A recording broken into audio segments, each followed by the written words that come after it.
I was ready to read their obituary, but for one more week, the Prairie View A&M Panthers are still alive. Oh yeah, it's locked on HBCU. Play my music.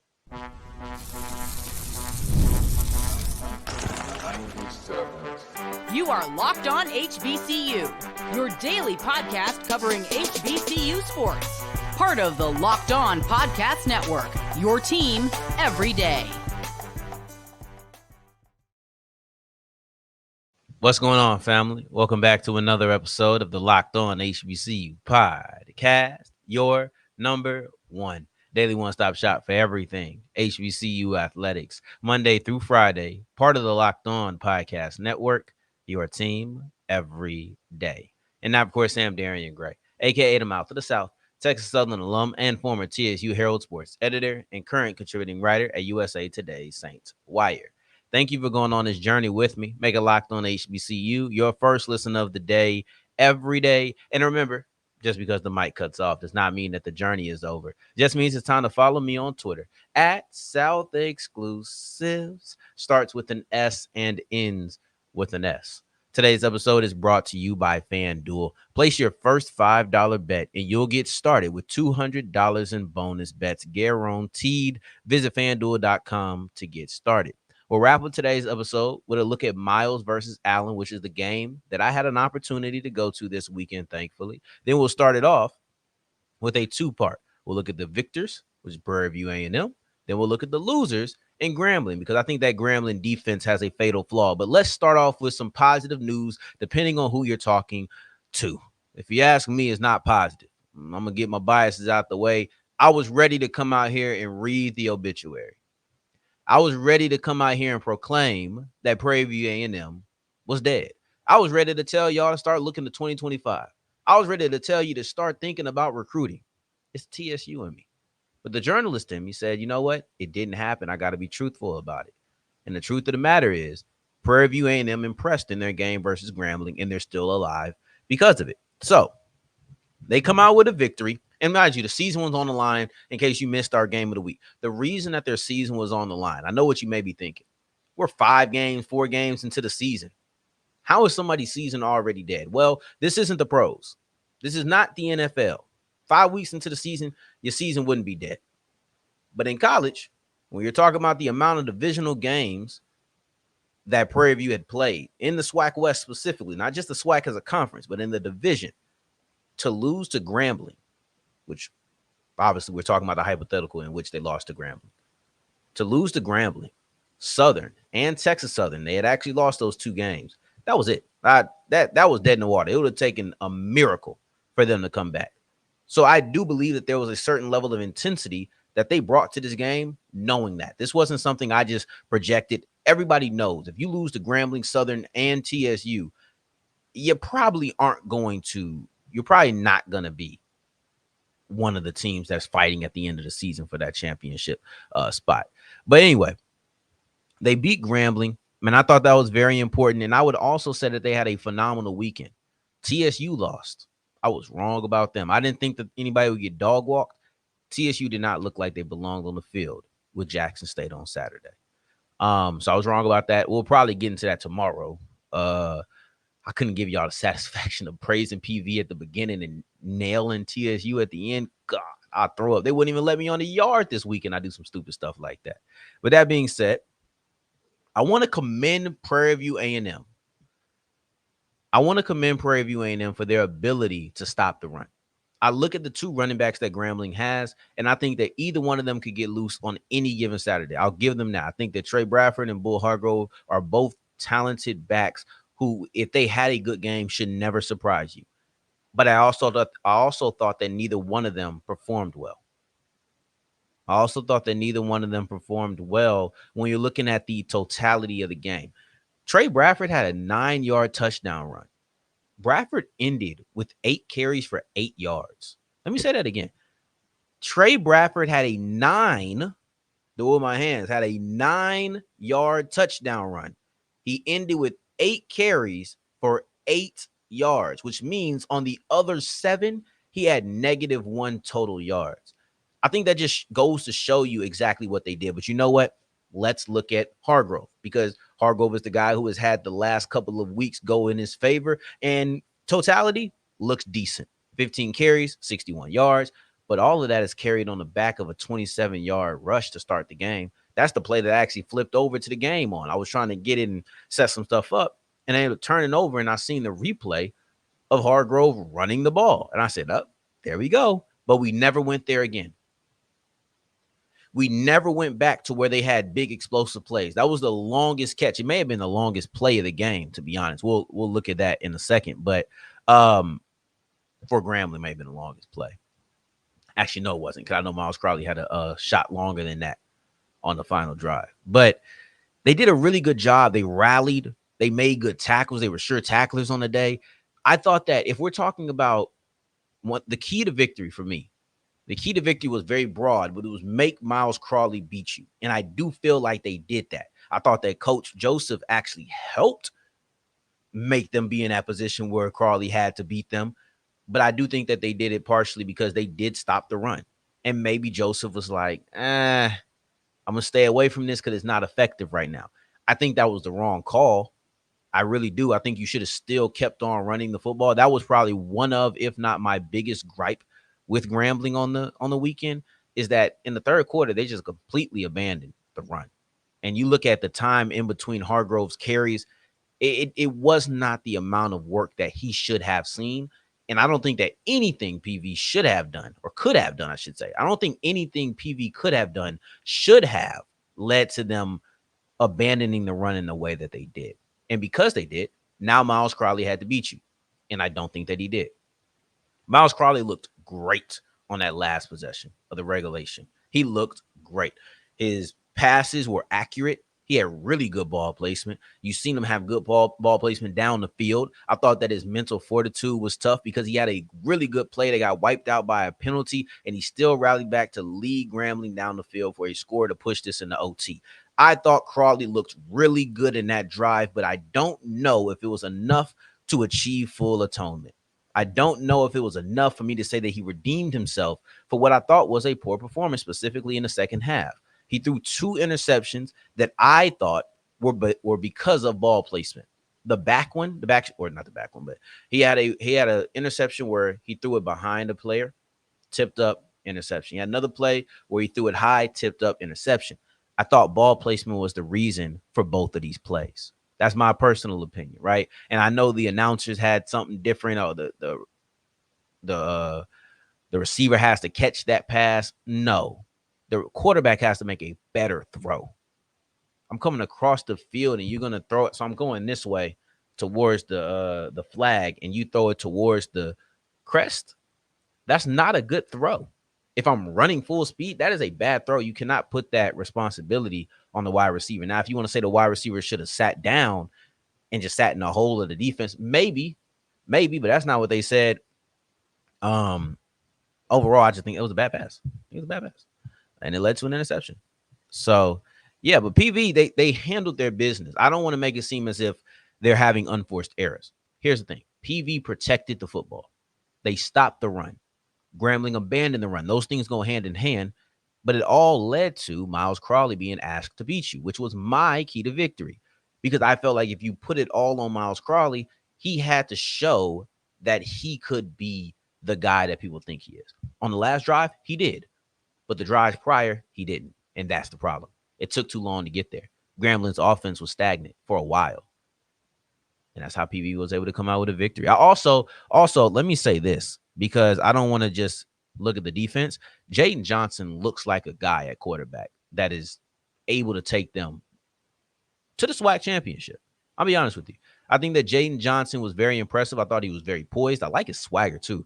You know, when you see a guy who he exudes his confidence through the pads, you know that he has the trust of the team, because he has a level of comfort in there, as if he's been here for a while. And if he hasn't, then he has the level of comfort that I think will instantly make other people comfortable, right?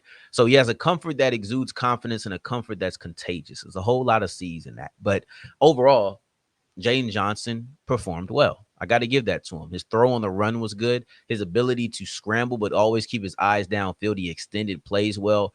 I don't know if I would necessarily call it backyard football to that degree, but he definitely threw well while he was on the run. That was a really good performance. And it's one of those performances that make you wonder, well, what if he was playing against Southern? Even though you kind of had Southern, you just gave it up. But what if he was playing against Southern? Do you give it up? Who knows? But I'll tell you one reason I think that Grambling gave up this opportunity: big plays. That's their fatal flaw. Grambling's defense cannot stop explosive plays, and you've seen that over the last 2 weeks. So let's get into the fatal flaw of the Grambling defense as we continue with Locked On HBCU. Today's episode is brought to you by FanDuel, and FanDuel is the official sports book of the Locked On Podcast Network. Now, the NFL season is in full swing. You already know what time it is when it comes to FanDuel. They want to help you make every moment more. They want to make sure that you are making the most of every single opportunity every single week. Now, it doesn't have to be the NFL. Maybe it's the NHL. Maybe it's the MLB. Maybe it's the WNBA. Maybe it's just Maybe it's hockey, or I said hockey. Maybe it's NBA futures. All of those things are available, and all you have to do is go to FanDuel.com. Now, here's the thing. If you go and you put down a $5 bet, you're going to get $200 in bonus bets immediately. Win or lose, you get the $200 in bonus bets. So if you want to put some money on the real big Monday night games that one will be starting already because it's dropping at 6:30, and the other one will be starting in an hour. So if you listen to it live, you can get on the late one. Doesn't matter. Just go ahead and go to FanDuel.com. If you use the NFL, NHL, MLB, NBA, WNBA, or anything in between, go to FanDuel.com and make every moment more. As we continue rolling on today's episode of Locked on HBCU, I appreciate you for making this your first listen of the day. Every day for your second listen, make sure you're checking out Locked on Texas. It's Monday, so you're going to have Tony Monk joining Jonathan Davis, and this is a day that you're not going to want to miss on Locked on Longhorns. So go ahead and check that out. Grambling, I still think is a good team. I still think Grambling is the best in the SWAC West. We got to have a couple of conversations about some SWAC offenses that got it going this weekend. Alabama State, Alcorn. I was happy to see that for you. But Grambling, to me, is still the team that shows the most promise. Like I said, if Miles Crawley can show what he showed in that last drive, he's everything that people think. I just want to see. He has to be more the last minute, 2 minutes of the regulation and less of the first 58. I thought he struggled in that. I didn't love what he did in other situations and in Jackson State. Like, I was looking at this as a real test, and to me, he did not pass it, but he showed enough. Like, okay, this kid isn't dead in the water. He might need a little bit of tutoring, but he's not dead in the water. The talent is clearly there. The talent is clearly there. But on the other side of the ball, the one that's really been a standout unit, the defense, mostly because of their ability to turn the ball over. Okay, I take that. But Grambling's ability to turn the ball over doesn't mean much if you consistently give up big plays. And the fact that they keep giving up explosives, to me, is the fatal flaw of that unit. You can't always count on getting 5-6 turnovers. Yeah, that'll counteract it. You can let up a couple 40-yard bombs if you have a fumble forced the next play. But when you don't do that, now it's just points. Now you're continuously letting the offense get in a scoring position. That's a different conversation. All right, so that's the thing that we have to look at. And I think when you have conversations, it's about being measured. I really like Grambling's defense. Their ability to force turnovers is something that I will continue to harp on throughout the rest of the season. They showed it in this game. They had one call back due to penalty, and they had one that they actually secured. But the thing is, if you're not taking away the ball 5 times like they did against Jackson State, then the amount of explosive plays that you give up, like they did against Jackson State and like they did against PV, nothing's counteracting them. So let's go through and let's look at this. I want to check out the explosive plays that were given up by Grambling. Actually, first, I think it's important to look at the Jackson State ones. I think that would be good. And of course, I'm trying to see how to do this thing, but I have a split screen. So y'all are going to paint, change. There we go. Y'all working with me. Let's look at the Jackson State ones, but I'm not really technologically savvy. I ain't gonna lie.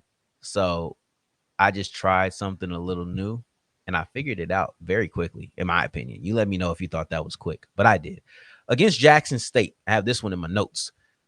Let's look at the big plays that they allowed. Just the longest plays by each guy. Cam McCoy had a 70-yard pass. Jacobian Morgan had a 66-yard pass. J.D. Martin had a 33-yard run and a 26-yard catch.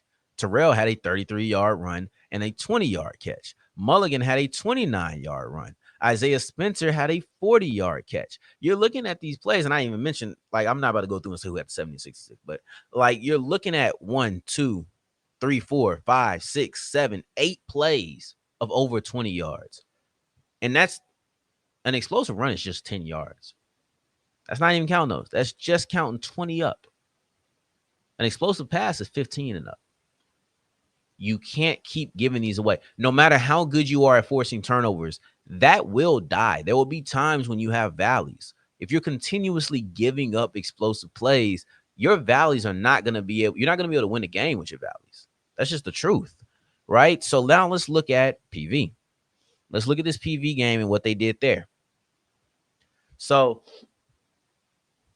PV had 4 passes of over 15 yards. 2 throws of 17 yards by Cam Peters. And then you also had a 36-yard throw by Cam Peters. Then you also had a 20-yard throw by Jaden Johnson. So that's 4 explosive plays. Then you have 4 rushing plays of over 10 yards. So no, we're not just doing 20 here. But you had a 12-yard run by Connor Wisham. Then you had a 39-yard run by Connor Wisham. Then you had a 20-yard run by Connor Wisham. And then we changed it up and you go a 15-yard run by Chase Bingman. Bingman? Yeah, that's how you say his name. But overall, you're looking at 8 explosive plays. And I'm sure that this Jackson State list will grow if I were to shrink the number to 15 yards for passing plays, 10 yards for rushing plays. But you're looking at 1, 2, 3, 4 plays of 20 or more yards against PV. I don't care how well that Grambling forces turnovers, right? You had 8 plays of over 20 yards against Jackson State. You have 4 plays of over 20 yards against PV that your defense is allowing. If you're not forcing turnovers, nothing cancels it out. This is the fatal flaw. This is the thing that is going to kill them moving forward because explosive plays lead to quick drives. Explosive play lead to immediately being in scoring position. This can undo everything that you have going on. And I like a lot of pieces on this Grambling front line or this Grambling defense, whether that be Jones on the front line, Burley on the front line. I like the linebackers too. You know, I'm a big linebacker guy. I feel like Dan Orlovsky. I hope to be able to say that at some point with a little bit more stock. But Dan Orlovsky loves quarterbacks so much that I think he makes excuses for them frequently. I low-key feel like I'm that way with linebackers. I love linebackers so much.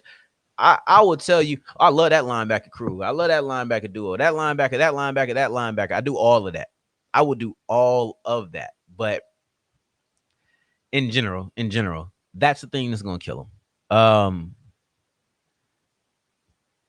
Last thing I want to say is it was a 5 overtime game. I don't think I've ever watched a 5 overtime game in the new rules. So the new rules are basically you score a touchdown first time, kick it, whatever. Second overtime, everybody has to go for 2 after a touchdown drive. So if you score a touchdown, you have to go for 2. And then in the ensuing ones, so 3 and on, it's just straight 2-point conversions. That's all you do. Not score a touchdown and go for a 2. It's 2-point conversions. It's like sudden death. It's really the NFL version of a penalty kick or the football version of a penalty kick, I should say, because this is college. I'm not a fan of it. I'm not a fan of that at all. I don't know how y'all feel. I get it. Sudden death feels like a penalty kick. It adds a new dimension. But to me, I would rather you just have to go for 2 after a touchdown drive. This idea that we're going to go one play for one play for one play for one play. Maybe I sound old. Maybe I sound like the get off my yard guy. But that's not for me. I like how it was. I don't think it was broken. And you know what they say about things that ain't broke? So that's just a personal thing for me. But as we push forward, we're gonna move off of this Grambling versus PV game. But actually, I'll say this in just summation. Grambling's defense has shown themselves to be adept at forcing turnovers. Grambling has shown themselves to be able to come in, and no matter who they're playing, they're going to at least get one. But Grambling, unfortunately, has also shown themselves to give up big plays. And on games where you only get one turnover, allowing 4 plays of 20 or more yards, allowing 8 explosive plays, that's unacceptable. And those are the type of things that get you beat. Period. So now let's push forward to Miles versus Allen. I was able to be there for that game, and I was very excited. So let's get into that as we continue with Locked On HBCU. Today's episode is brought to you by Gametime. And Gametime is the place for all of your last minute ticket deals. Maybe you're just in a random city. For example, I'm trying to go to Philadelphia next month. Maybe I want to go check out what is there to do in Philadelphia. Maybe that's what I want to do. So it's all of these different options. It's all of these different options that I think are amazing. You can do theater, you can do musicals, you can do sporting events. Obviously, you can do what else can you do? What else can you do? Comedy shows, everything. The circus is there, just concerts, any and everything. You just go ahead and check out what's happening in that local area on the Gametime app, and you can get ticket prices all the way to an hour after the event starts. And they're going to get you the best prices. You can toggle on the all fees so you don't have to get any last minute fees. Like, oh, this is $30. And now that 30 turns to 50 per ticket. Hate that. Go ahead and put all the fees on. So go to Gametime, download the Gametime app, create an account, and use the code LOCKEDONCollege to get $20 off your first purchase.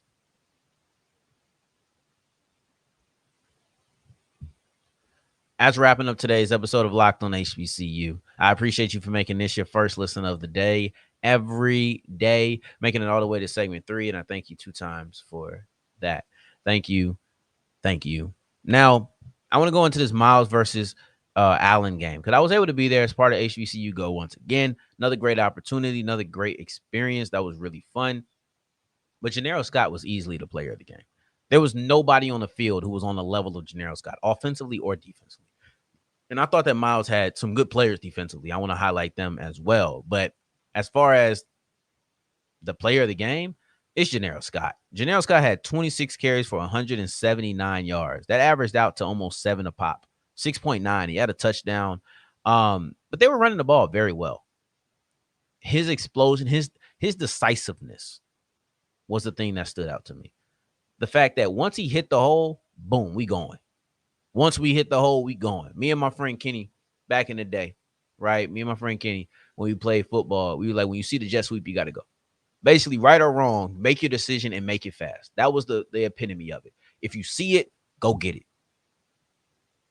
And that's what I've adopted that. It's funny because that was just something we jokingly said in high school, but it's something I've adopted for life. When you see it, go. And that's what you've seen him do. It wasn't a jet sweep. It was a hole. It was right there between the guard and the tackle, or right there off tackle. He saw the hole and he went and got it. And Allen had no answer for him. None at all. Right? Like, it was, when you're looking at Alabama, or excuse me, you're looking at Allen, they just looked outclassed by them, in my opinion. I know at times the game looked close, but when the score itself got close, it was like, guess this game is kind of close. Could have never felt that way. Miles felt like they controlled it early, and they felt like they controlled it for pretty much the duration of the game, right? That's how I interpreted it. But also you had guys like Osley at the running back position. Edward Osley, he had a touchdown himself. He had a 6.2 yards per carry, ended up having 9 for 56. You look at Cameron Ivory, the quarterback. He also had a rushing touchdown. It wasn't too much to call home about through the air that day.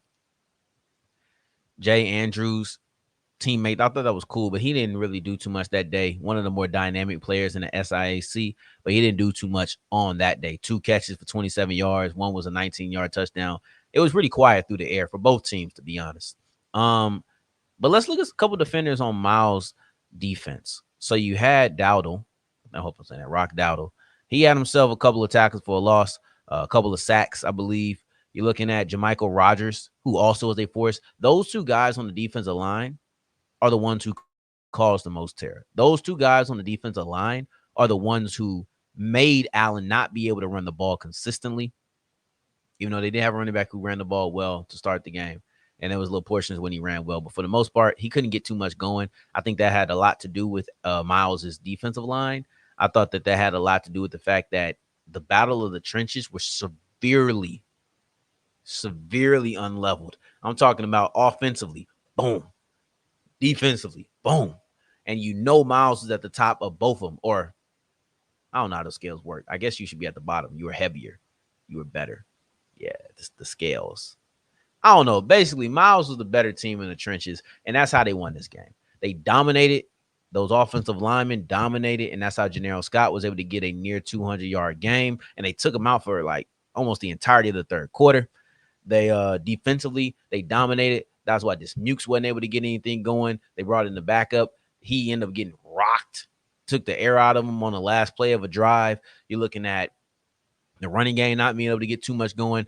Everybody was in trouble when it came to Miles in their trenches. They were dominant and they were taking names. Now, on tomorrow's episode, I'll take a look at TSU.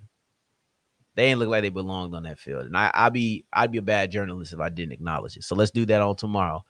I appreciate you, though, for making this your first listen of the day every day. Until next time that we hear each other, family. Take care. Stay blessed. Peace.